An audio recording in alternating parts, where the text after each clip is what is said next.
Am I audible, sir? Yes, Dr. Vani, you are audible. Okay, sir. Thank you very much. Thank you. Thank you all for joining us on the first Monday of October, that is the World Habitat Day 2021. We have received an overwhelming response with registrations from different states of India and from outside India. So it is 2:58 and we will start the virtual conference sharp at 3 p.m. IST. So let me take you through the process and rules for receiving an e-certificate.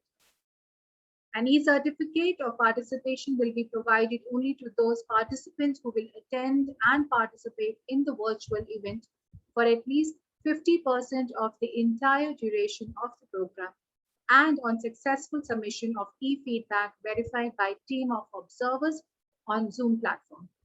The decision of the observers will be final and no clarification in this regard will be made by the organizing team. Also, the query regarding the same will be addressed, which are mailed at info@apswtp@gmail.com. The certificate of the program will be mailed on your registered email ID between 15th and 12th and 15th October 2021. Thank you.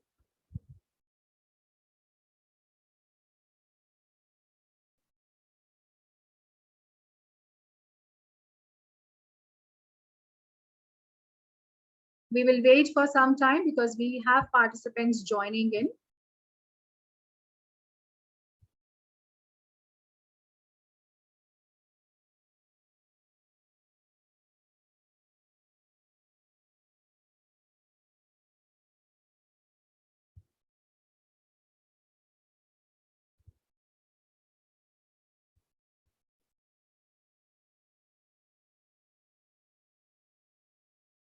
It's 3 p.m. now, and we will start the virtual conference on accelerating urban action for a carbon-free world, in line with the theme of the United Nations on World Habitat Day 2021.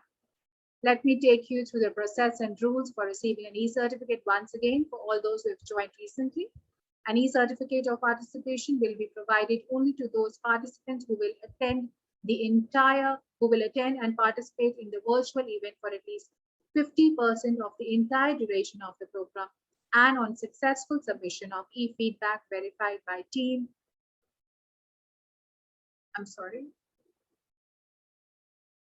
And verified by the team members of the observers on Zoom platform. The decision of the observers will be final and no clarification with this regard will be made by the organizing team. Also, the query regarding the same will be addressed, which are mailed at info@apswtp@gmail.com. E-certificate of the program will be mailed on your registered email ID between 12th and 15th of October 2021. Good afternoon, friends and professionals. I, Dr. Vani Parvez, Assistant Professor, Chitkara College of Education, Chitkara University, and the co-convener and moderator of the program, feel honored and privileged to welcome the chief guest, Ms. Gitanjali M. J. Kumar, Indian Forest Service, Punjab Kara Senior Officer, guest speakers, Dr. Pooja Chopra, Founder Director, Orlina Ventures Private Limited, and Mr. Hitesh Kumar Gulati, Honorable Director General, APSWDP and Climate Reality Leader, to commemorate the World Habitat Day 2021 today on 4th of October through the virtual conference on accelerating urban action for a carbon-free world in line with the theme of the United Nations on World Habitat Day 2021. We are delighted to witness the deliberations of the distinguished guests and speakers from forest services, environment conservation, climate change, and life skill sector. It is indeed a pleasure to welcome the august gathering of participants from diverse occupations, including academicians, business consultants, corporate sector professionals, corporate social responsibility professional, development practitioners, entrepreneur, government officers, public health experts, legal practitioners, researchers, social activists, students, and others. Aligned to the initiative of urban sustainability, Chitkara College of Education, Chitkara University has conceived a virtual conference on accelerating urban action for a carbon-free world in line with the theme of United Nations on World Habitat Day 2021 in partnership with the Association of Professional Social Workers and Development Practitioners, APSWDP, and the Climate Reality Project India on 4th of October, which is today, Monday, from 3 p.m. to 4:30 p.m., with an aim to work together with local governments and organizations, communities, academic institutions, private sectors, and all relevant stakeholders for creating sustainable, carbon neutral, inclusive cities and towns. Every October, UN Habitat and partners organize a month of activities, events, and discussions on urban sustainability. This year, Urban October opens with World Habitat Day on 4th October. The purpose of World Habitat Day is to reflect on the state of our towns and cities and on the basic rights of all to adequate shelter. It is also intended to remind the world that we all have the power and the responsibility to shape the future of our cities and towns. World Habitat Day was established in 1985 by United Nations General Assembly through Resolution 40/202 and the first celebrated in 1986. It takes place on the first Monday of October. The theme for this year's World Habitat Day is Accelerating Urban Action for a Carbon-Free World. The theme recognizes that cities are responsible for some 70% of global carbon dioxide emission with transport, buildings, energy, and waste management, accounting for the bulk of urban greenhouse gas emissions. Events and activities during World Habitat Day will explore how national, regional, and local governments and organizations, communities, academic institutions, the private sector, and all relevant stakeholders can work together to create sustainable, carbon neutral, inclusive cities and towns. World Habitat Day will amplify the global race to zero campaign and encourage local governments to develop actionable zero carbon plan in the run-up to the International Climate Change Summit COP26 in November 2021. World Habitat Day 2020 took place in October 2020 with the theme for Housing for All, a better urban future. There are 69 events celebrated globally in 42 countries and 58 cities, and the global observance was hosted by the city of Surabaya, Indonesia. World Habitat Day was first celebrated in 1986 with the theme Shelter is My Right. Nairobi was the first city for the observance that year. Other latest previous themes have included Water and Sanitization for Cities 2003 by Rio de Janeiro, Planning Our Urban Future, Washington, DC 2009, Better City, Better Life 2010 in Shanghai, China, and Cities and Climate Change 2011 in Mexico. So that was the program background. May I now introduce our chief guest for today, Ms. Gitanjali Jaykumar, who is an Indian Forest Service and Job Cadre Senior Officer with a background in agriculture, forest, and biodiversity. She is also an alumnus of UNITAR, Cephal, Jeju, and currently pursuing PhD at University of Helsinki, Finland. She also possesses flair for wildlife photography and social activism. Ma'am, I invite you to please give the inaugural address and the opening remarks of the virtual conference on accelerating urban action for a carbon-free world in line with the theme of the United Nations on World Habitat Day 2021. Over to you, ma'am.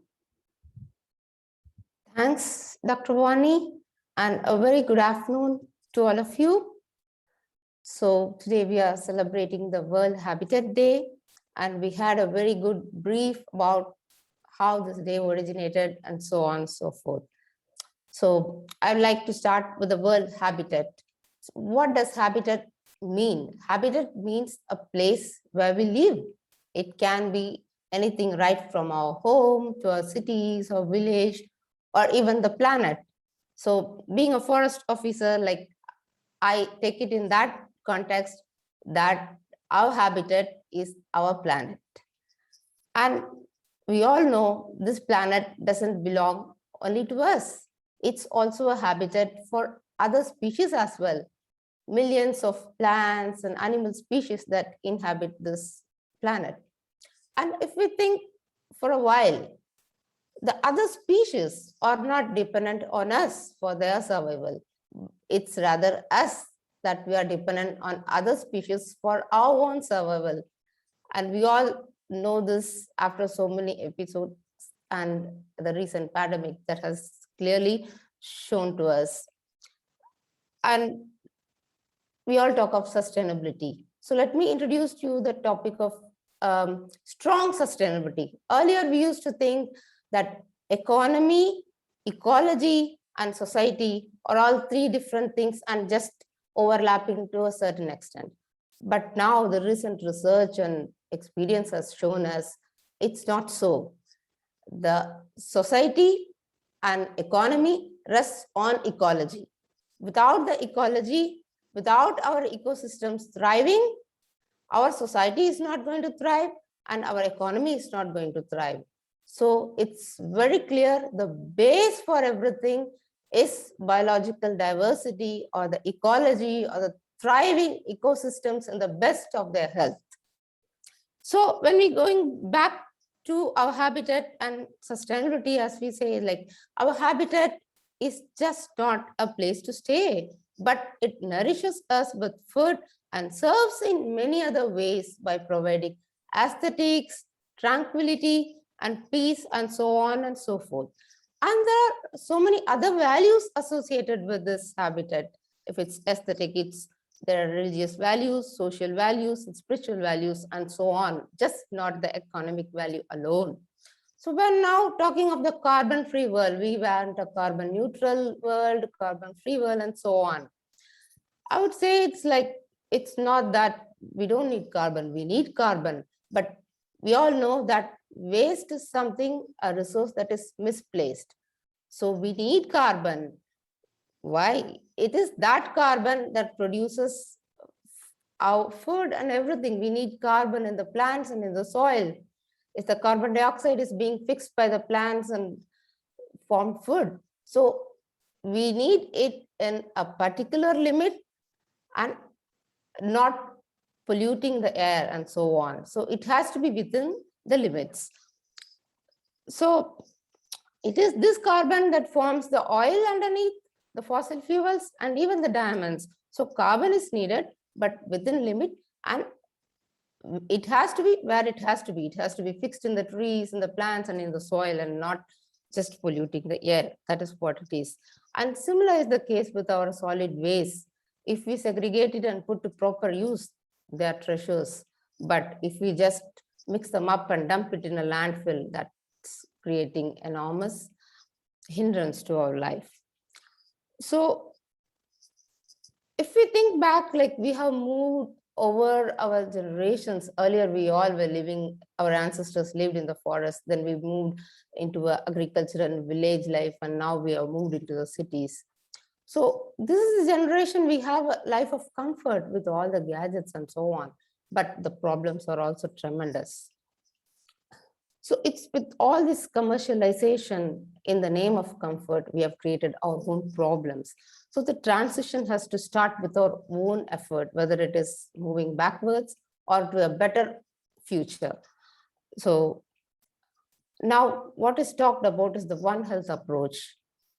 Our health depends on the planet's health, or the planet health depends on our health, and vice versa, I would say. Like if we take care of our own bodies by eating good food, breathing clean air, and drinking clean water, our planet is going to be taken care of. If we all strive towards producing clean food, having clean water and clean air, the solution is so simple, we will have a clean planet. So it's working both the sides. So it's the time we need to make our own change rather than harming ourselves. We know from this COVID pandemic episode, we have realized how vulnerable we are. Our bodies don't have enough immunity, and oxygen was so costly. We don't realize the value of nature, which everything is for free. So we take it for granted, and we have abused our mother nature and in turn abused our own health and bodies. So if we look back and start changing our values, life system, and search for solutions, we can bring about any transition. So in terms of bringing about transition in the urban context we are talking, we are going to hear a lot. may it be waste segregation or having our own home gardens or terrace gardens, so on and so forth, or creating urban forests. So there are n number of ways. I think we are going to discuss in detail and hear from other speakers as well. So I would like to just end with saying, like, it's time to make a new beginning. Let's think the solution lies in ourselves. We are to make the change for a sustainable future, for having our home greener and the planet healthier. So let's improve our habitat and let's change and make it in our thought and our life. Thank you.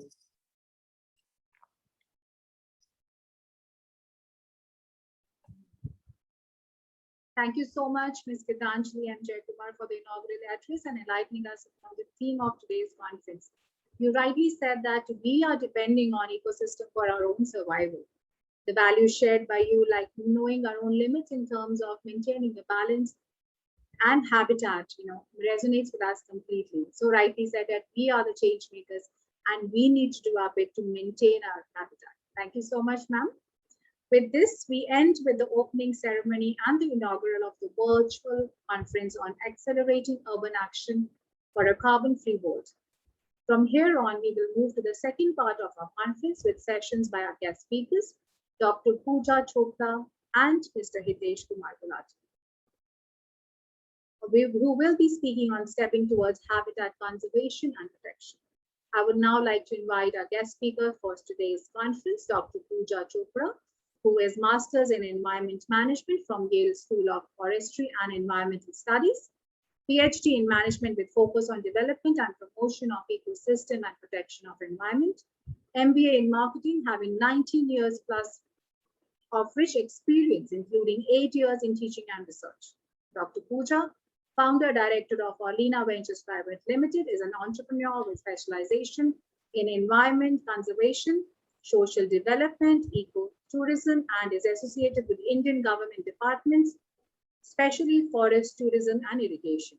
She is an expert in conceptualizing, designing, and fabricating interpretation centers, biodiversity conservation literature for awareness, creation, landscaping, developing theme parks in urban forests, and the like, working closely with the Indian state governments. She also holds a vast corporate experience in MNCs and as a trainer and marketing head. Dr. Pooja, I'd like to invite you to please share your insights on the topic, Sustainable Initiative for Habitat Conservation and Protection. Over to you, ma'am. Thank you so much, Dr. Vani. Thank you for that introduction. And thank you, Gitanjali ma'am. That was lovely hearing you. I'll share my screen now to begin.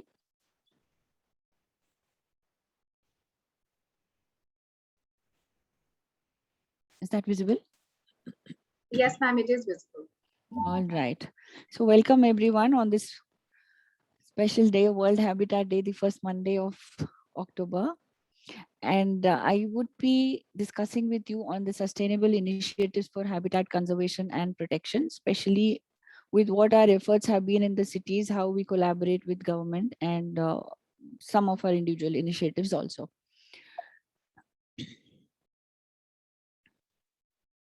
World Habitat Day, yes, the purpose of this is to reflect upon the state of our towns and cities. And it's also a reminder for all of us that we have the power as well as the responsibility to shape our the future of our own cities and towns. The app theme of this year, accelerating urban action for a carbon-free world. Why? Because 70% of our global carbon dioxide comes from our cities. We are the most heavy bulk producers of the greenhouse gas. And that is why probably this theme more apt, keeping in mind the pandemic situation, the climate change fight that we are currently on with. Habitat, Gitanjali ma'am has already very clearly specified, it's whether on land or in water, all of us need food, shelter, space to survive. So that is why we're talking about the habitat, and this habitat gives us medicines, it gives us foods. The forests act as lungs of the earth, and definitely we have so much of valuable research for the scientists And there are so many species yet to be discovered, which is the most marvelous part of this nature. Why do we say that action is needed in urban areas now? Because 3/4 of our infrastructure, which is yet to come, yet to be built by 2050, is all mostly from the urban areas. And we need city leadership in green materials and constructing energy efficient, resilient buildings so that we achieve our net zero emission target by 2050. Also, the increasing population of cities with their growing demand of transportation and other services, 20% of this global carbon emission is there, which is multiplying. And if we take care of the cities even now, the benefits for us are enormous. Yes, we know the pollution will be less, especially those living in Chandigarh would understand this point much better. And if we summarize, I found a very good infographic of PwC, which summarizes all these priority action areas, right from climate change, where we have sustainable production and consumption, smart transport options that are needed. We talk of biodiversity, habitat protection is there, healthy oceans, same protecting habitats underwater, water security for all of us to maintain all these habitats, clean air definitely for us to survive, and all the disaster resilience issues. There is a video of WWF International called The Urban Green. It's a very long video, but I'll just play it briefly for 2-3 minutes for all of us. It tells us the importance of doing these initiatives in the city areas.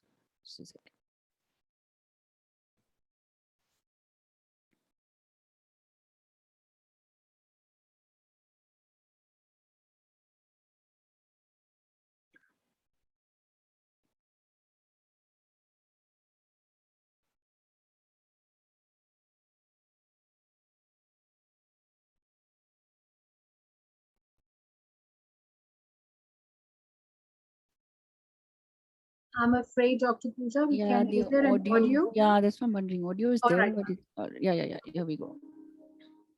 Fortunately, an array of concrete solutions to these challenges are already being developed and implemented in cities around the globe. So we set off on an inspirational journey to explore the most innovative ideas, technologies, and initiatives being used by cities today as they strive to create more livable and sustainable cities, and with the potential to stimulate wide-scale change, which would set us on the path towards a one-planet future where humans live in harmony with nature.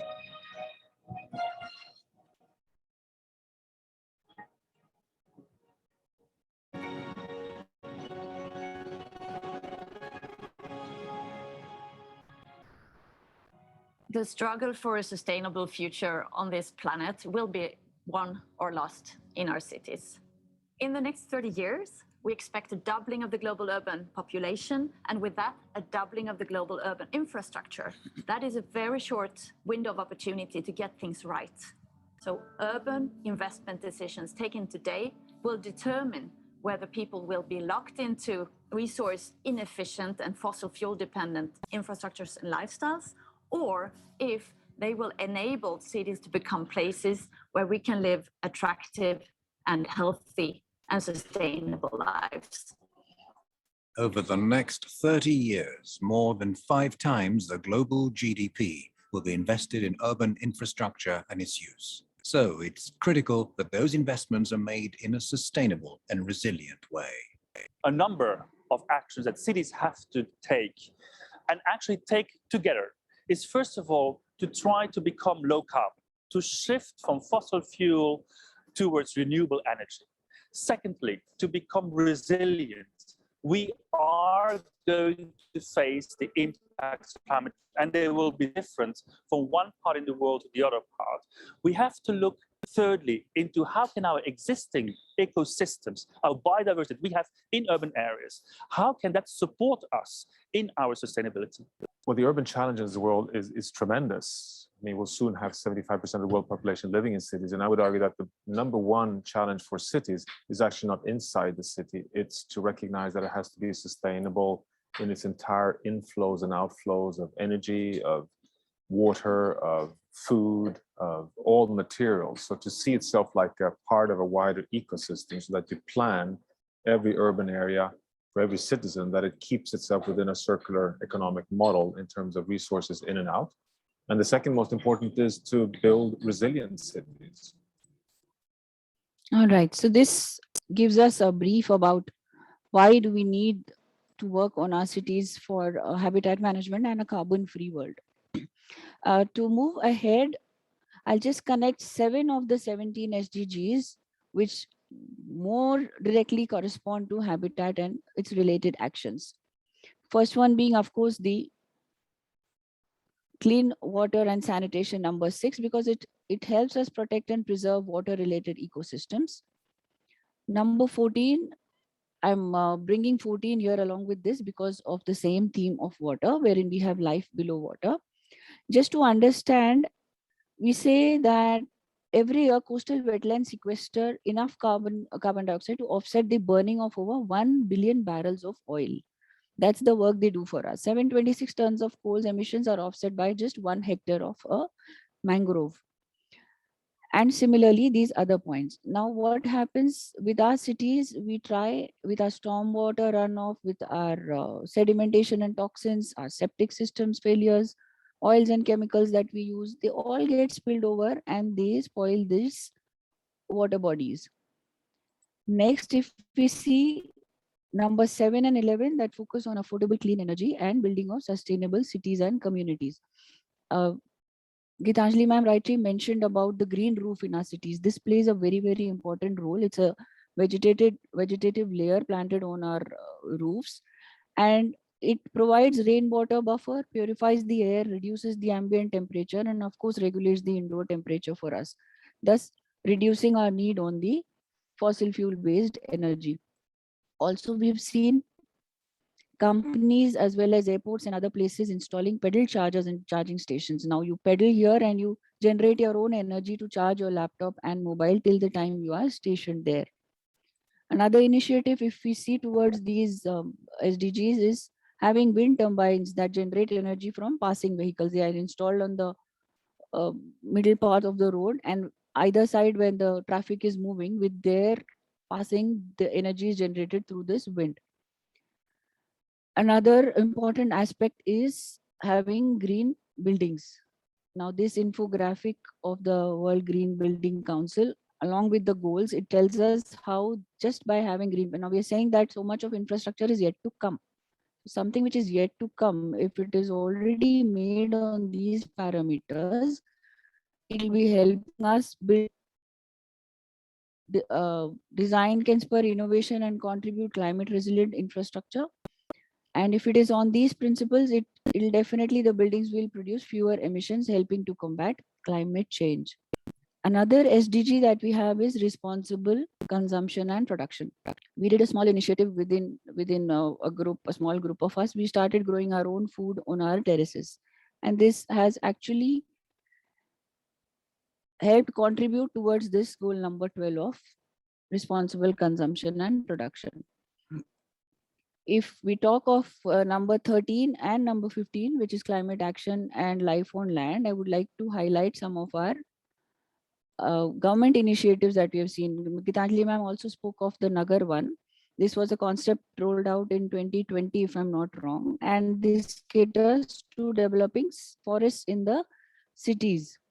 Again, this also helps us bridge the gap between the rural and the village forests that we have in the vicinity of the cities. Another initiative which government has been taking for some time out of Indian centers.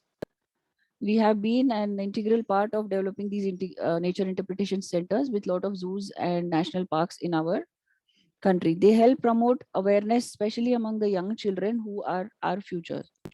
Another is the conservation and interpretative content or literature. We see a peacock park in our own city, beautiful. Now, earlier this park did not have any of these interpretative signages talking about peacocks and their habitat and their contribution to biodiversity. Now we see all this, and we've seen that just after the installation of these interpretative signages, the number of people visiting the park has increased. Talking about our enterprise, Orlina Ventures, I'll just share some of the activities that we conduct and the initiatives we have taken for carbon-free city parks and habitat management. We have been consultants for a lot of state governments for developing city parks, even in the city forest areas. So we call them smart parks, and few of the initiatives or few of the technologies that we have used. One is, of course, green walls. It's become quite common now. We call it vertical parks. Second important is having pervious pavings. Now this helps us in saving a lot of water, even rainwater harvesting as well as stormwater. Another important material that we use in our parks is the carbon upcycled concrete. Now this integrates waste carbon dioxide from power plants, mixing it with calcium hydroxide, and again helps us in offsetting carbon. This is an interesting concept of having energy harvesting tiles. The more you walk or run on them, they generate energy, and which is stored in batteries and then again can be used. So all these factors reduce our dependency on the fossil fuel based energy. Daylight fluorescent aggregate, most of us have seen this now. It is mixed with epoxy resin, and when you lay it on the parks, I'll just show this, cycling tracks and walking tracks, this is how they glow. It is said that if they absorb 10 minutes of natural light, they can glow for up to 12 hours. So we know the kind of impact they are doing for us. We also do a lot of tree plantation drives in our neighborhood, as this also is a personal, a personal favorite activity of mine. We planted 1,000+ trees now, and 600 were done in the year 2019, celebrating 550th the birth anniversary of Guru Nanak Dev Ji. So we pick up such themes and we are on them. This is one of our latest initiatives that we started during the lockdown period, reducing waste, upcycling, and creating beautiful artifacts out of them. So you'll see a lot of auto waste here and some things which are already available in our home. They become beautiful decorative pieces, good for gifting, good for using at our own place. And we're trying this upcycling reduces a lot of carbon in our cities. We also run share with community campaigns. What we do here is, if you have anything in your house which is not of any use anymore, be it your clothes, be it your electrical waste, anything that you don't want to use, but it's in a condition where somebody else can use it, we collect it from your doorstep and we share it with the more needy in our community. So this has bring a lot of joy, and again it is adding up to a lot of recycling and upcycling, reducing our carbon footprints. Talking of individual initiatives that each one of us can do, I came across this wonderful app called A-World. It is the app of the United Nations, and I think all of us must have it in our phones. It tracks your everyday activity as to how you've contributed in reducing the carbon in the nature. These are some of the activities. Say, for example, saving energy at home, using more of bikes and public transports, eating more vegetables instead of meat, planning your own travel. If we can't avoid traveling by air and by train, at least we can plan our own travel within our own city. Have a target a route plan and leave outside so that you are not wasting the energy there and fuel there. Of course, it wants us to go back to our basics of recycling, upcycling, and limiting waste. Waste is something which is causing a lot to our landfills and again adding to the carbon. There is another very, very short video which shows how small community initiatives could help in this. I'll just run it here.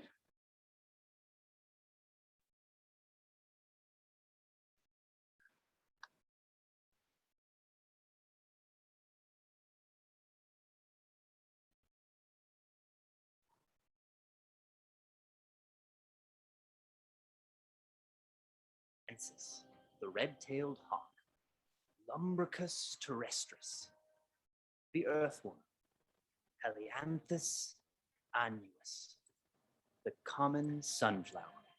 Their habitat is Philadelphia, Pennsylvania. There's plenty of nature in cities. You just have to look around you. In Philly, Julie Ulrich and the Nature Conservancy help people to think about nature in a new way and to bring it into their lives. We're so used to thinking about nature having to be grand mountains that it skewed our perception and made us think that nature doesn't exist in cities, but there's actually a lot of really amazing nature in cities. It may just look different, feel different, the scale may be different. The city has many different types of ecosystems. An ecosystem is a network of living organisms that interact with the non-living parts of their environment. From a tiny pond in a forest to a median strip on a city street, ecosystems exist at every level and size on our planet, including a city garden.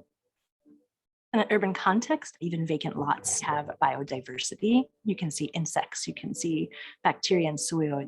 Biodiversity is the variety of species that exist in an ecosystem, from the birds to the bugs to the bacteria in the soil, and the way all those things interconnect and interact. The bigger the blend, the better for people. If you're a person that likes variety in the foods that you eat or the spaces in which you play or the rivers that you get to see, biodiversity should be important to you. At Tilden Middle School, Julie is working with students to create a garden on campus. What was once asphalt will be not just a garden, but an entire mini ecosystem. On build day, students and teachers construct raised plant beds, adding layers of gravel, soil, and seeds. With time, this city garden will grow fresh, delicious produce and provide a home for all kinds of wildlife.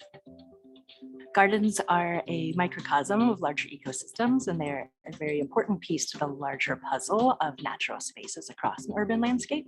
The more variety of spaces we have, the more biodiversity we will have. Yeah, so that was just a brief for us to know that how our role in the cities contributes towards habitat as well as reducing our carbon offsets. So that was my take on it. Thank you very much. And a very cute little graphic to share to end this. Yes, Dr. Vani.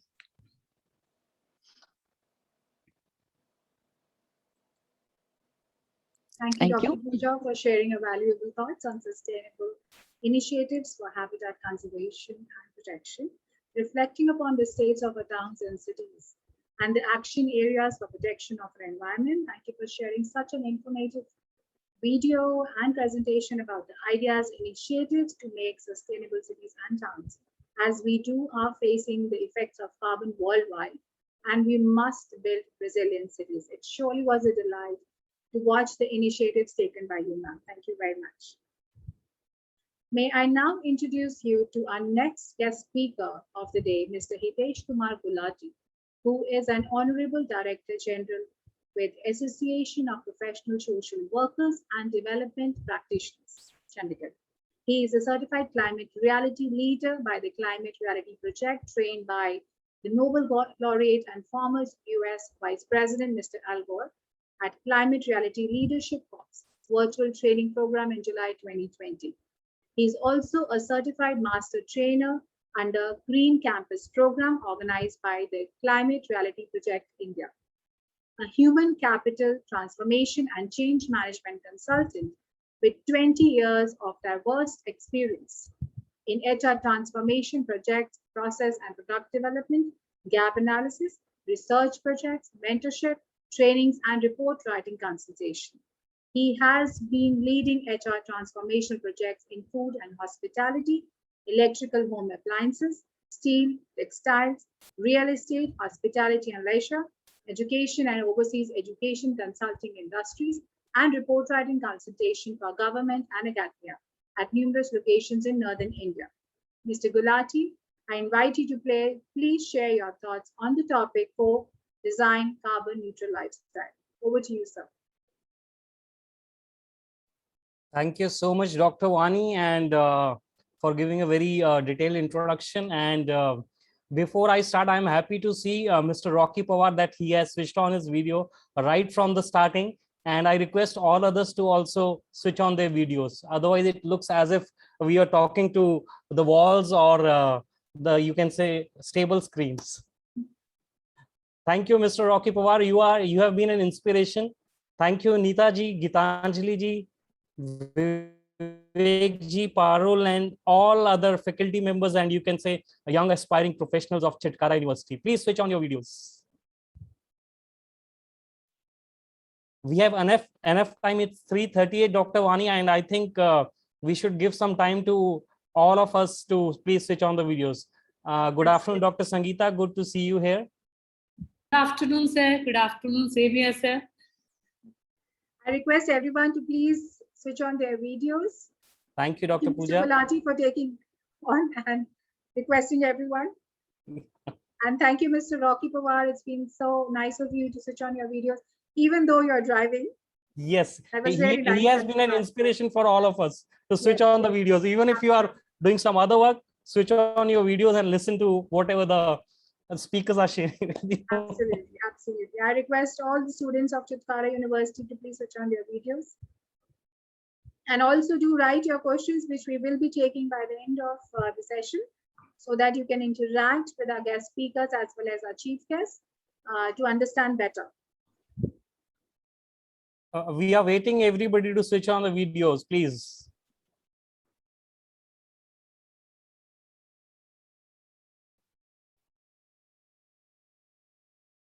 I think there is a need, Mr. Rocky, if you can just request everybody to switch on the videos. He's been an inspiration for everybody, I think. I Yeah, request all our students of Chitkara College of Education to switch on their videos, as well as the faculty members.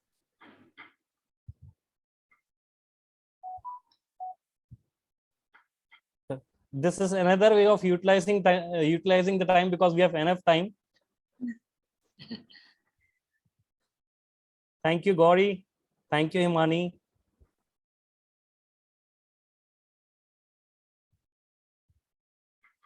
We'll wait for another 2 minutes and then I'll start with my particular talk on co-designing carbon neutral lifestyle.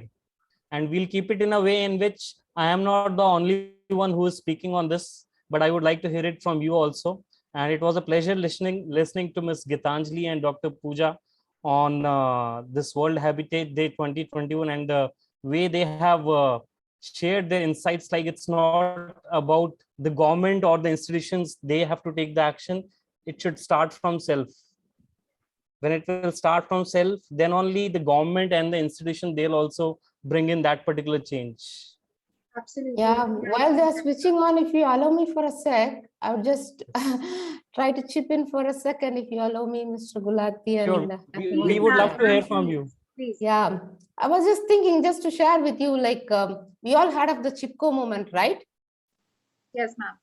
Yeah, so many years back, so many people, 300 women and men sacrificed their lives to stop the cutting of Kejali trees in Rajasthan. Oh, in Uttarakhand.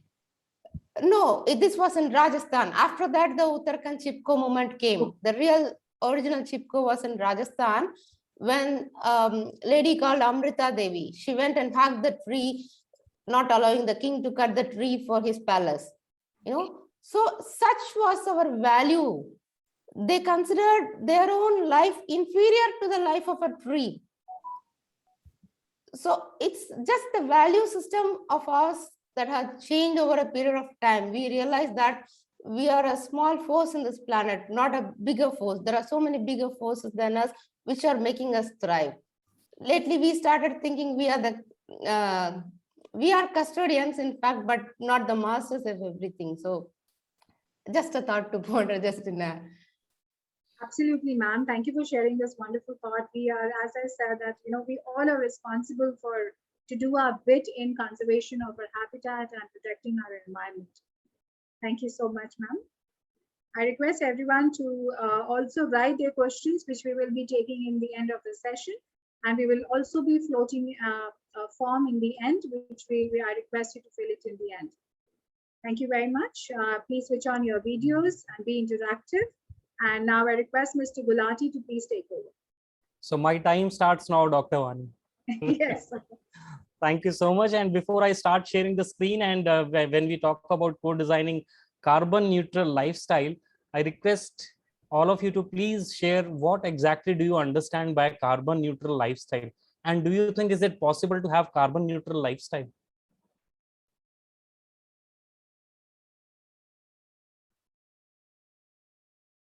I repeat once again. Yeah, I I repeat encourage the once. participants to please write in the chat box. Yeah, otherwise it would be great if they can just unmute Unmute. and they can share, because that looks more interactive rather than writing in the chat box. Yes, sir. I request all the participants to unmute and please participate. What do you understand by carbon neutral lifestyle? And do you think is it so easy to bring in this carbon neutral lifestyle? Dr. Parul, please unmute. You can please share whatever you want to. Actually, you are not able to unmute yourself. So I request Mr. Surinder to please unmute Dr. Parul. So they all can unmute themselves. Okay. Thank you. Good afternoon, everyone. Good afternoon. So I can say my version of carbon neutral would be that, consuming things which do not produce any waste, which do the things, even if there is some waste that can be recycled, and I'm not adding on to the carbon footprint, and I'm, conserving energy in any form. So I'm not contributing to the recycling, but I'm contributing, I'm contributing to recycling, but I'm not contributing to something which is adding on to the waste of or adding on to the pollution of the earth. And this is what I, infer from carbon neutral lifestyle. Thank you so much, Dr. Parul. And beautifully you have explained about carbon neutral lifestyle. You are very right. When we talk about carbon neutral lifestyle, this is basically about adopting a behavior and lifestyle which results in compensating, or you can say reducing carbon dioxide emissions, or you are saying carbon footprints arising from industrial or other human activities. Like the context that you shared was about the human activities that we do on daily basis. So if we reduce those carbon footprints from those industrial or human activity, that means we are moving towards carbon neutral lifestyle, right? So I hope all of you might have gone through one of the targets being set by the United Nations, that we want to achieve a net zero greenhouse gas emissions by 2050.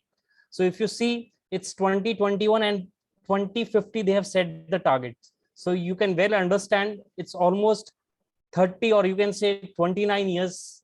If we have to reach to that particular level, what is the kind of work we all have to do on our own, as well as in terms of the community also, as well as in terms of our state or our country or at global level also. There's a lot of things that we have to do on our own.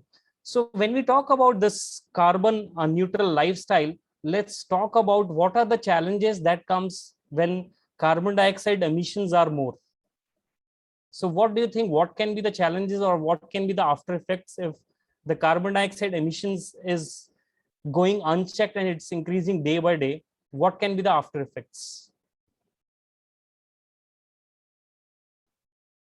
Can anybody share, or do you want me only to share? In fact, I would like from you. Yeah, Neeta ma'am, please go ahead. So basically, if you look, carbon is a basic structure of any organic system. So we will really not get rid of the carbon, because we exist because we have the carbon. Then we have to cease to exist if we really want to make it neutral. The main thing is for 60,000 years, 600,000 years, the ppm never crossed the 300 marks. We are now in 400 marks. So it's like stability will come only once we will not be. It's very difficult to go back to the 300. It's like a pool, where the carbon already exists. It'll slowly go down. You cannot just make them evaporate and just disappear, because what is there will remain. we Right. can just reduce the input and try to bring in, and no matter what, humans always try to have a very complexity bias that we being an intelligent animal, I call myself an animal, of course, and we are going to create something which is going to absorb that carbon. But the only thing which is natural and can do an excellent job without we paying a single naya paisa are the trees, which we have ruthlessly removed. So basically what we need to do is to go back to the laws of the nature. The laws of the nature tells you exactly, shows you the path exactly how to go to the natural carbon neutral way. We are moving away. The human world and the natural world are two different things. Unless we meet in a common point, we're going to keep talking about and keep having these seminars. Thank you. Right. So thank you so much, Neeta ma'am. And Neeta ma'am comes from a solid waste management background. Correct me, Neeta ma'am, if I'm wrong. And she is one of our senior climate reality leaders also. She's from Calcutta. No, I'm not from Calcutta. I'm from India. My husband was in the army. So I've Yeah. never lived in Calcutta. Yes, I'm a Bengali. Right. Right So now in thank you. Mumbai. Thank you so much. And we would love to hear from you further also. And talking about the challenges, if this goes unchecked, the carbon emissions go unchecked, what can be the challenges or what can be the problems that we can face is melting of polar ice and rising sea levels will eventually submerge coastal towns or even entire islands. And whatever things I'm sharing here, a lot of you might be having a feel of that also.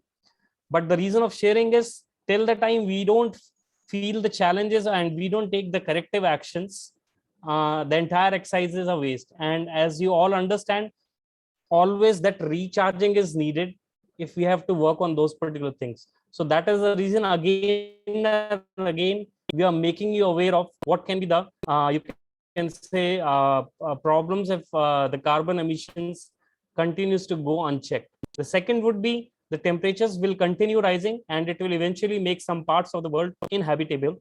The third would be the disturbance of animal natural habitats. And the fourth is in warm tropical areas, new diseases will likely spread. And if the carbon dioxide levels continue rising, this will also affect biological systems and harm things like coral ranges and marine life also. So this was about the problems that can come if the carbon emissions continues to go unchecked. Now talking about solutions, what can be the possible solutions? And some of the things Neeta ma'am has already shared. I request all others to please share what can be the possible solutions if we as an individual have to start, or if we as an institution have to start working on conserving and protecting environment. What can be the simple basic solutions that we can do? Because simple basic things always makes a bigger impact. So what can be the simple solutions? And trust me, when we talk about lifestyle, it also starts with our behavior. First, we have to change our behavior, bring it into our lifestyle, then only the things will change. I think first we should reduce our consumptions to Yes, minimum. Ms. Gitanjali, you were sharing something? Yeah, I'm saying I think we should reduce our consumption. Just like Mahatma Gandhi said, we should use nature only for our need and not for greed. Right. So what can be the basic steps that we take? Let's start it from our home, and we are going to our office spaces also. What can be the things that we can implement as an individual or from the organization's end also? What all things we can do? Hitesh, I'll mention Yeah, Dr. here Pooja. a very, very short story. I was in the US for 1 year, and I had this habit of air drying our laundry instead of drying it in dryers. So the first day when I dried my laundry on a row, my neighbors, American neighbors, they all came screaming to me that, what is this that you're doing? You're sun drying something. I said, well, for me, it was such a normal thing. Yes, we sun dry our clothes.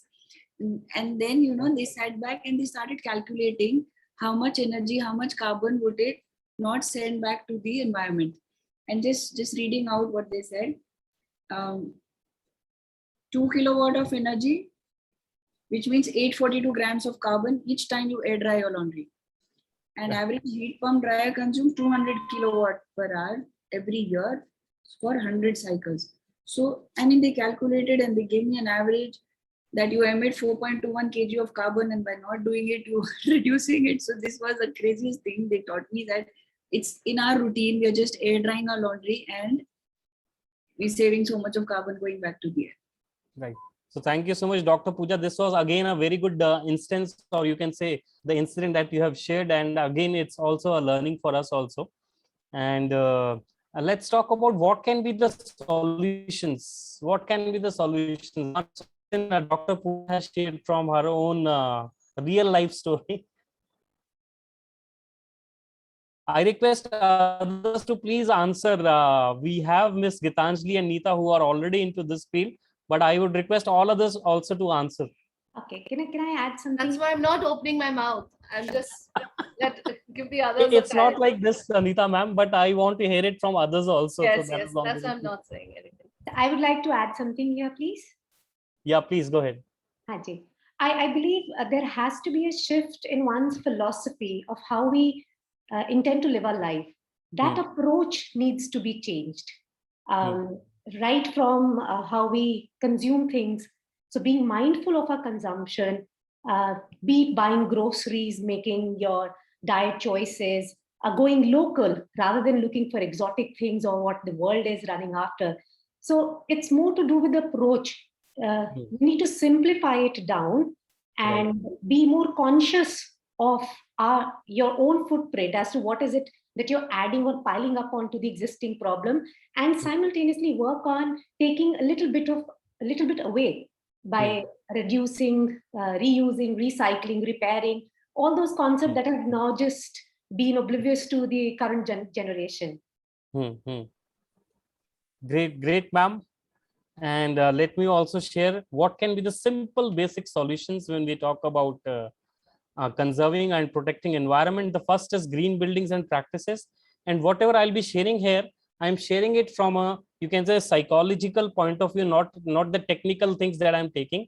But again, that psychology plays a very major role when we talk about accelerating urban action for a carbon-free world, right? So what can be the ways an individual or an institution can adopt in order to conserve and protect environment is, first is we can have green buildings and practices. So when we talk about green buildings and practices, that also means that we should make efforts in implementing, let's say, wall gardening or kitchen gardening, or implementation of, you can say, or laying down of solar panels at the rooftop. If you see in some office buildings also, if we talk about Chandigarh, Punjab Energy Development Agency, one of the agencies, energy agencies of government of Punjab, is having a rooftop which is having solar panels. So by using solar panels, and if we talk about the universities, faculty-led initiatives can cut down on water or electricity usage if they use more solar panels. Then second would be emphasis on alternative transportation.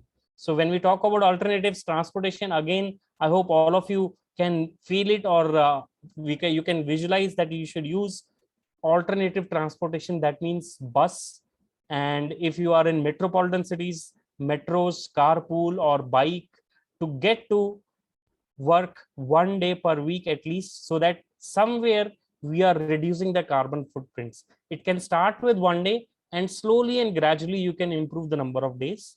Enjoy the chance to catch up on your reading instead of testing your patience in traffic. So if you're not driving your car, if you're going through a carpooling, or let's say in metros or in buses, you are enjoying that particular time to read your books of your particular choice. That again is, you are utilizing your time.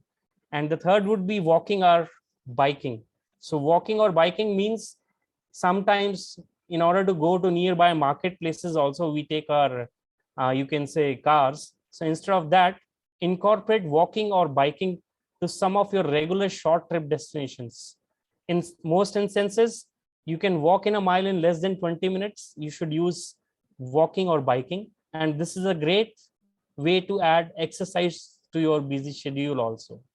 Then fourth is recycling and composting programs. So that means He should sell items you no longer use to thrift shops, have a yard sale, or donate them to charity, and recycle or repurpose, as Ms. Neeta was also sharing, recycle or repurpose everything you can't get rid of.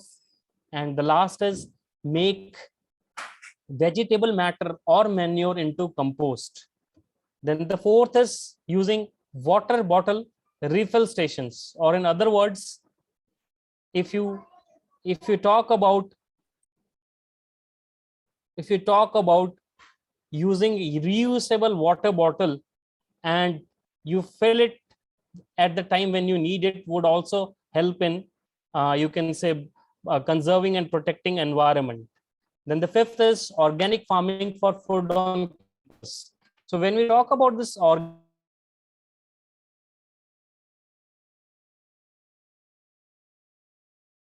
farming for food on campus or reimbursements for green policy in your students policy, or let's say the policies for the faculties, which encourages organic farming for food on campus. So when we talk about organic farming for food on campus, I hope all of you understand that many institutions, they have enormous areas of beautiful green space. So those which are serious about going green are turning much of that green space into large gardens or farmland, and using the yield from those fields in the dining hall.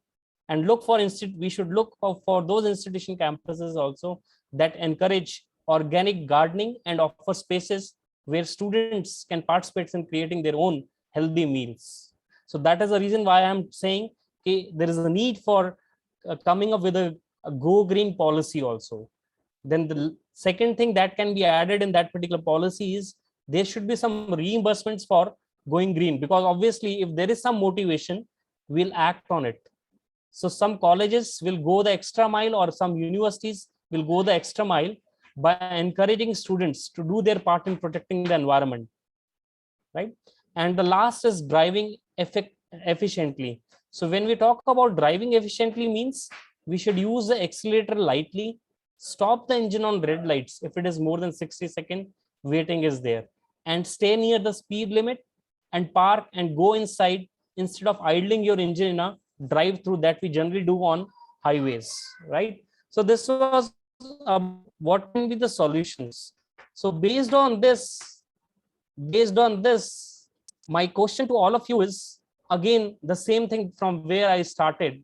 Do you think it is so easy to bring in this carbon neutral lifestyle? Absolutely not.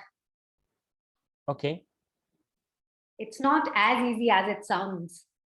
Right. You are right. It's basically breaking down the very fabric of how we think and how we perceive things, materialistic or non-materialistic, whatever. So it has a lot to do with unlearning a lot of concepts, a way of living, and then imbibing new ways.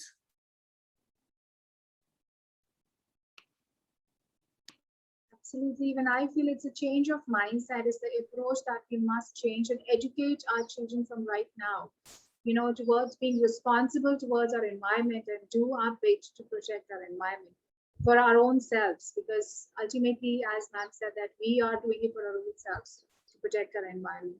And I also request all the students of Chitkara University and all the participants, please unmute yourself and interact.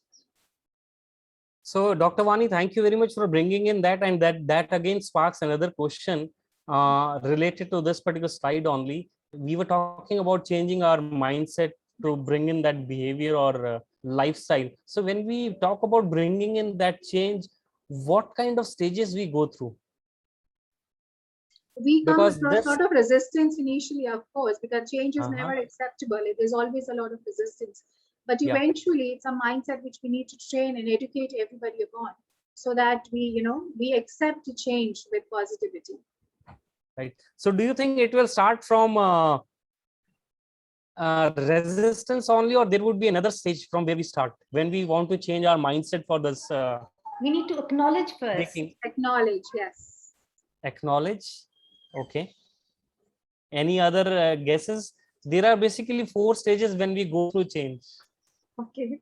Why I am doing this is I am recharging all of us, including me. if we have to work for this climate action, we have to recharge ourselves. It's not only climate action, even if it's some other work also, we have to recharge ourselves. So what can be those possible stages that we all go through when we talk about bringing in that change? It's not that easy. I hope all of us, we all are agreeing on that. It is not that easy when we talk about change. I think unlearning and then learning. Okay. I'm giving you a hint. This is in the third step. Okay. All right. So, I encourage all the resistance, participants to please answer. yeah, resistance is the second step, and before that there is another step. All right. And the first two steps, those steps basically stick us to the past, and most of us, we get stuck to that particular area only. We don't move to the future wala part. If you see it on the screen, the left side shows the past and the right side shows the future. So Dr. Neeta is smiling. Dr. Neeta, would you like to share something? I'm not doctor, I'm just Neeta Ganguly. First is realization. You know, you have to first realize, do you think that the sixth mass extinction that the world is talking about is just a myth? In fact, if then you need to actually read your papers and see the news. Why are there so many cyclonics? Why are there so many fires? Why is it happening multiple times? It's not at your doorstep, but you don't know when it's going to come to your doorstep. So realization is very important. And second, once you realize it, then you need to prioritize. What is more important to you? You know, when we talk about sustainable, there's no question of talking about sustainability when there is not going to be any future. You see? So we need to, because there is a deadline of 30 years or 29 years, as Hitesh said, is there. And this is a reality. You see, there are 5 extinctions which had happened already. And all those happened because some meteoroid or some climatic changes or some volcanic eruption. This is the first time that it is because of human impact. And this is a reality because we are losing habitat. Our soil has lost its fertility and it takes years for the soil fertility to come back. Our food is going to get impacted. We are going to get impacted. We have poisoned the world. We have to realize it. So if you still want to be in your comfort zone and you are more bothered about what people will think and what people, how it's going to look, then the doomsday is not too far. So it is very important that you need to realize the fact and truth and then keep your priority, and then Hitesh will take it forward. So how good, how means you have coined it very precisely that if you are in the comfort zone, things will never change. And again, I'll start with this. The first stage is the denial stage, which is our comfort zone. And Dr. Vani, I have 6 more minutes with me, so I'll complete it dot at 4:10, right? So the first thing, don't worry, sir. Please go on. It's very lovely. It's very I always put my tail on fire when it comes to time. So don't worry right? about the time, sir. It's great listening to you, sir. Don't worry. Thank you. So thank you so much, Dr. Vani and me for adding to the stages. And the first stage is the denial stage, which is, we call it as the comfort zone, in which we are happy with how the things are moving. Right. So regardless of whether the change would be positive or negative, our first reaction is, oh, please don't disturb me. I am happy the way things are moving in my particular own way. Right. Second stage comes where Dr. Vani was sharing resistance, where what we generally do is we either blame a person or a situation. Somebody tried this bringing in this initiatives for urban action for a carbon-free world, let's say 5 or 7 years back, but nothing happened. So why should we trust these climate reality leaders, or let's say these people who are working on urban sustainability? So they'll say, let's try, still we don't trust them. So that means there is some sort of resistance, right? And that is the reason they are not working on the solutions. So if you see both these stages, denial and resistance, I hope all of us would agree, 70% of us, we get stuck to these 2 stages only. Then comes the third stage where Ms. Neeta was sharing realization, or Ms. Neeta says, okay, let's experiment, let's try. Maybe this will work out, maybe this will not work out. So she's ready to explore or she is ready to experiment things. So third stage is the exploration stage, where we come up with innovative solutions. And whenever we experiment some things, it's not necessary that every time you'll come up with something innovative. There would be times where you would be having some chaos also, some indecisiveness would also be there. And again, people who are trying to bring in this particular change, they have to clarify objectives to other people who are working with them on accelerating urban action for a carbon free world. And the last stage comes as the commitment stage.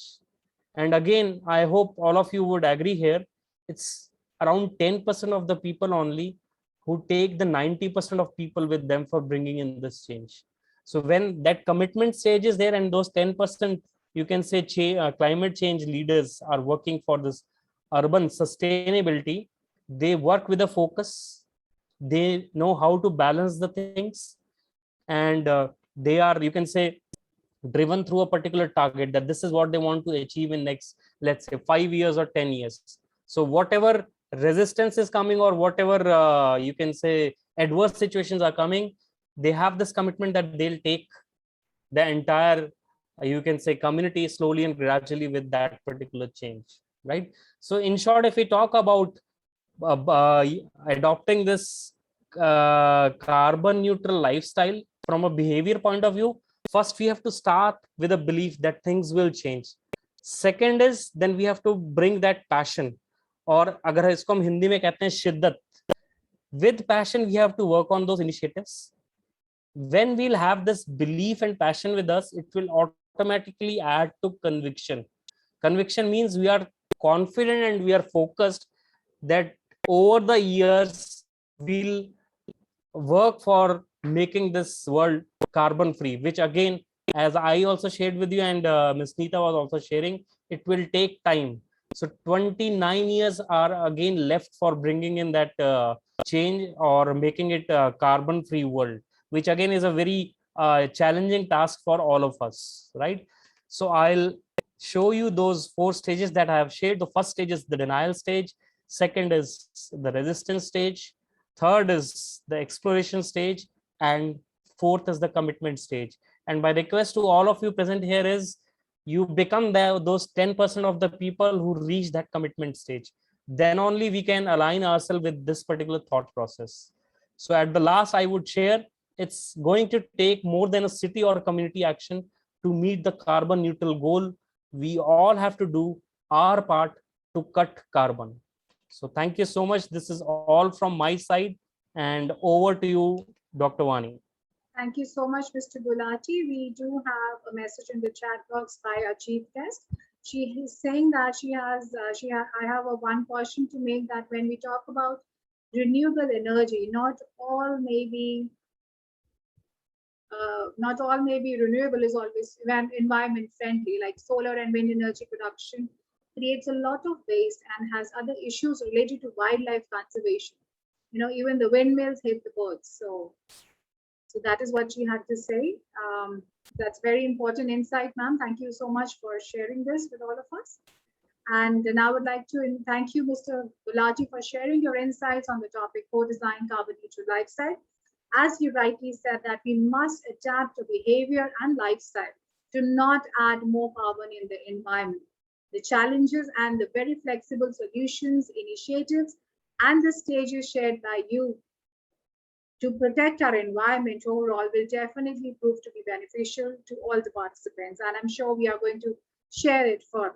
Thank you so much, sir. Thank you, Dr. Vani. With this, we end our second part of the virtual conference on accelerating urban action for carbon-free world, in line with the theme of the United Nations on World Habitat Day 2021. And from here on, we will move on to the concluding session of the conference with question and answer session, followed by a concluding remarks with vote of thanks and group photograph towards the end. I request all the participants to please note that the e-feedback link will be shared in the chat box during the start of the question answers round. Now I request the audience to ask if they have any questions to our speakers.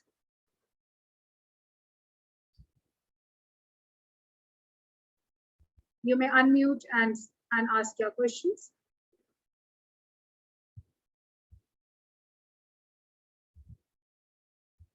All right, we do have a question for our chief guest today, Ms. Gitanjali. What initiatives can be taken at the government level for a carbon-free world? Okay, so you want initiatives at the government level? Yes, ma'am. That's okay. Something that you can advise or guide us upon.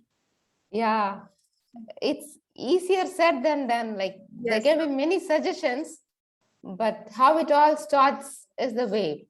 Like one thing I feel like it's in one way a collective responsibility and also an individual responsibility.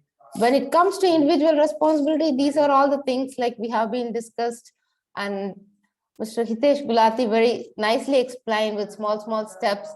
And when talking of the government level initiative, I think it should be something that supports these individual initiatives. Right now, not all the government initiative are supporting such carbon neutral initiatives. For example, I can tell you for a simple thing, we all talk of organic farming, but as of now, the government policies only support chemical farming, not organic farming. For my research, I was interviewing with some village people. So when I was asking them like about organic farming, they very well expressed that, look, we want to change. Universities या agriculture department हमें बुद्धू बना रहे हैं, ये spray करो, वो spray करो, ये डालो. They are not guiding us proper. Even if I grow organically, I know I can produce an organic food that is sustainable in 4 years. So till that time, my yield is going to reduce. They need support from the government. Government is subsidizing chemical farming, urea, DAP, and all the pesticides, supporting the big companies as of now. But these organic farmers, they won't get subsidy for turning back. And even if he produces an organic food, it is only the private market they are selling the organic produce at double or triple amount of money, but not much of the government thing to promote. We have some scattered things to certify organic food and so on, but these things needs to be upscaled. And even the subsidies, you may think like power is being subsidized in Punjab, for example, like there's no money on power for agriculture. Any amount of time, the water can be pumped. So our schemes are somehow not encouraging sustainable ways. So it needs a lot of change to come in. Maybe it's a long way to go. Absolutely, ma'am, you rightly said. James, do you want to ask something? No, I think government is trying to support like PSI scheme like related to solar, and in chemical field also. Like government is trying to support domestic player of our Indian country. Because I'm searching news, that's why I'm saying. And government want to like वो चाहते हैं कि domestic player और आए ऊपर, because वो उनको काटना चाहते हैं. Like China is a big player in a chemical for organic and solar for like हमारे पास पेट्रोल थोड़ा महंगा पड़ता है. तो इस वे में गवर्नमेंट स्कीम ला रही है. लाइक अभी कार रिलेटेड लाई थी ताकि लोग ज्यादा परचेस करें, कार पे फोकस करें, ईवी साइड पे. बिकॉज ऑफ दैट कि अभी क्या हुआ कि अभी से स्कीम स्क्रिप्ट पॉलिसी लाई थी अभी गवर्नमेंट ने, बिकॉज कि लोग ईवीज को अभी ज्यादा वो नहीं कर रहे, मतलब खरीद रहे नहीं, इस वे में ज्यादा इन्वेस्टमेंट नहीं कर रहे, क्योंकि अभी वो सोच रहे कि थोड़ा महंगा है. लेकिन गवर्नमेंट उनको ये दिखा रही है, ट्राई कर रही है अभी स्क्रिप्ट पॉलिसी के जरिए कि इससे आपका जो आप पेट्रोल में डालते हो उससे ज्यादा चार्जिंग में आपको थोड़ा कम प्राइस पड़ेगा. Thank you ma'am. Very rightly said, James. Thank you very much. And thank you, Gitanjali ma'am, for your insights. I'm sure the government is taking a lot of initiative, but we definitely need to upscale it. We do have another question for you, Gitanjali ma'am, that how can we make sure to remind the world that we all have the power and responsibility to shape the future of our cities and towns? To remind whom? To remind the world, ma'am, to basically to remind everyone that we have all the power and responsibility to shape the future of our towns and cities. This is our responsibility. How do we remind? You know, I think we are reminding, even through this forum, we are reminding. I think whatever we say out loud, it catches up and it gets louder and louder. Yes, yes, ma'am, of course. Right? If you think positive, it gets positive. Even during the pandemic, I was thinking that it was the fear that was killing most of us. We were hearing in the media, so many died, like, so that catches up. What we believe, it upscales. So what we believe, we should echo it louder and louder so that that becomes the reality. Absolutely. Thank you so much, ma'am. All right, we have a question for Dr. Pooja from the audience. What challenges do you face while implementing or executing the initiatives you mentioned in your presentation? Dr. Pooja? Talking of the individual initiatives, one thing I've learned is till the time I wait to form a community and go ahead with these initiatives, it never works. It's when you jump in, you see hordes of people getting inspired and joining you, and then they make it such a grand success for us. So I think the first challenge as well as the first step to take is go for it. Even if you are alone, go for it. Start it. Once people see it, those interested definitely join, and then they amplify it much more than your own vision. Absolutely. That is one thing. And what are your recommendations for the government, ma'am? I was reading a lot on what other countries are doing for it, and one thing I think we should replicate. They always have a special purpose vehicle, an SPV, focused on these initiatives. And the members of this SPV are from all these decision-making authorities, be it the municipality, be it the forest, be it the PWD. All the heads come together, and one major role they ensure is that of the local community. You make them a part of it, let it be a participative management, so that you will actually see people who are interested will come forward and create a way for it. That's very, very important. Thank you so much, ma'am. That was really nice. I would like to tell all the participants that in the chat box, an e-feedback form has been sent to you. I request all of you to kindly fill in the form. In the meanwhile, I do have a question for Mr. Hitesh Gulati. Sir, do you think that is it possible to achieve the mission of zero carbon, carbon neutral, inclusive cities and towns? So Dr. Vani, the question goes to the audience now from me. Do you think? Absolutely, but yeah, but we do need your answers as well. I shared with you in the starting also, like it will take years. And if you see that what the United Nations has also shared, by 2050, they want to have this net zero greenhouse gas emissions. So it's very easy to talk about that. But when it comes to implementing on the ground, I think we have our knowledge experts with us, Ms. Gitanjali and Dr. Pooja. They can also guide on this. And even Neeta, Ms. Neeta is also there. It's hard to talk about this, but it's not impossible. It will take time. And I hope we all will slowly and gradually align our particular actions on the lifestyle. Person's expert. 5 to 8 content. Ms. Sudha, you want to share something? I would like to say something.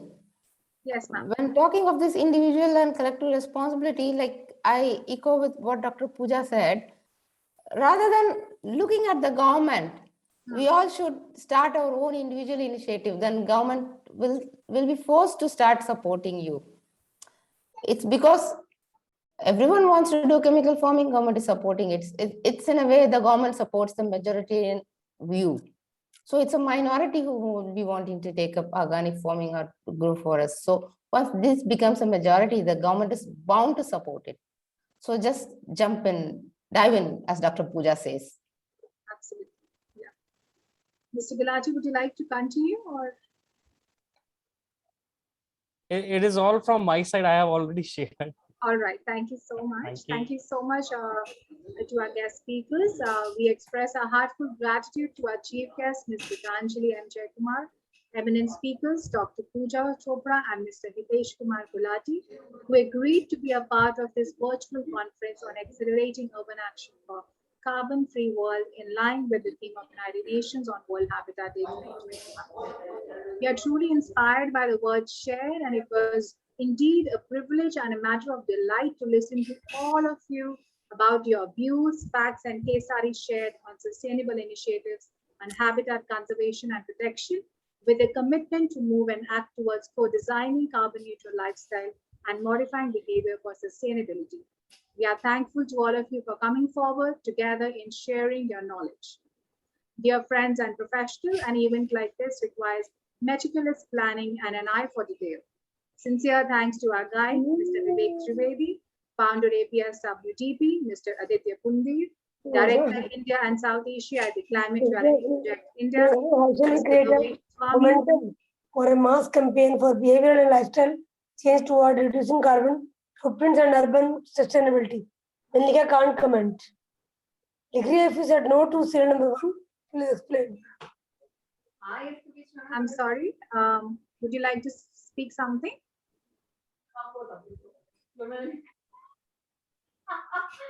All right, I'll continue. Thanks to our guide, Mr. Vivek Trivedi, founder APS WTP, Mr. Aditya Pundi, Director India and South Asia at the Climate Reality Project India, Mr. Bhavesh Swami, National Manager, Clean Energy, the Climate Reality Project India, Dr. Sumit Arora, President APS WTP, Dr. Niyati Chitkara, Director, Chitkara International School, Chandigarh and Panchkula, Dr. Sangeeta Pant, Dean, Chitkara College of Education, Chitkara University, for their talent, advocating leadership, and empowering the team to execute the dialogue meticulously. Special thanks to the organizing team members comprising of Ms. Rekha Trivedi, Mr. Surinder Kumar, Advocate Gautam Bharadwaj, and Mr. Rajiv Chaudhary for their remarkable efforts, in-depth planning, and truly and timely implementation of the virtual conference on World Habitat Day 2021. My heartfelt gratitude and a grand applause to all of you for showing your keen interest in this event, without which none of us would have come this so far. All participants, please make sure to fill and submit your feedback form. The link is already being shared in the chat box. I thank you everyone for joining in. Thank you very much. Ma'am, can we have a group photograph if you're allowed to? Yes, I request all the participants to please switch on their videos so that we can have a group photograph.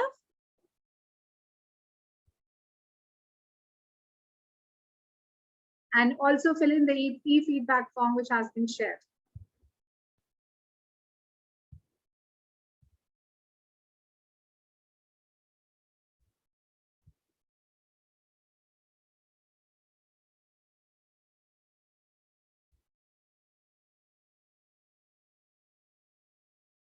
Please switch on your videos, all of you, so that we can have a good picture.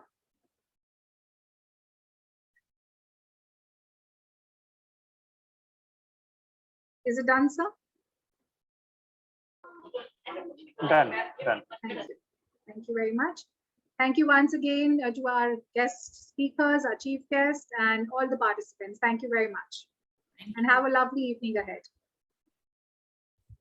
Thank you. Thank you for your time.